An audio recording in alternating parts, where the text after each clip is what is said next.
જીતુ પટેલ, ગામ દાસદ, તાલુકો ઊંઝા, જિલ્લો મહેસાણા. એક ખાસ સૂચના છે કે જીતુભાઈ સાથે વાત કરવી હોય તો 2 થી 3માં જ કોલ કરવો અને માહિતી લેવી. અને રવિવારના દિવસે દર્દીઓની ટ્રીટમેન્ટ થતી હોય એટલે જીતુ પટેલ કોઈનો ફોન ઉપાડતા નથી. એટલે મહેરબાની કરીને કોઈને રવિવારના દિવસે ફોન કરવો નહીં. આજે આ દર્દી આવ્યા, આપણે એમની ટ્રીટમેન્ટ કરી, કયા ગામના છે, કેટલા વર્ષની તકલીફ હતી, આપણે પૂછીશું. બેન, તમે કયા ગામથી આવ્યા? ઉપેરા ગામ.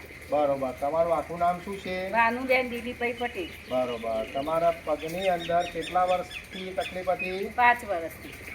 આ બેનના પગની અંદર 5 વર્ષની તકલીફ હતી અને જીતુભાઈએ ટ્રીટમેન્ટ કરી અને કેટલી મિનિટમાં ફરક પડ્યો? 5 મિનિટમાં. કેટલા ટકા ફરક પડ્યો? 50%. 5 મિનિટમાં 50% બેનના ફરક પડ્યો છે. બેન, તમે કયા ગામના છો? ઉપેરાના. તમારું નામ શું છે? નર્મદાબેન મફતલાલ. બરોબર. તમને જીતુભાઈએ ટ્રીટમેન્ટ કરી અને કેટલી મિનિટમાં ફરક લાગ્યો? 3 મિનિટમાં. કેટલા ટકા ફરક લાગ્યો? 3 મિનિટ. કેટલા ટકા ફરક લાગ્યો? 50%. 50%. બેનના 3 મિનિટની અંદર 50% જેવો ફરક પડે છે. બંને ઉપેરાના ગામના છે. આવા કોઈ પણ હોય તો જીતુ પટેલ પાસે આવજો. જય હિન્દ, જય જવાન.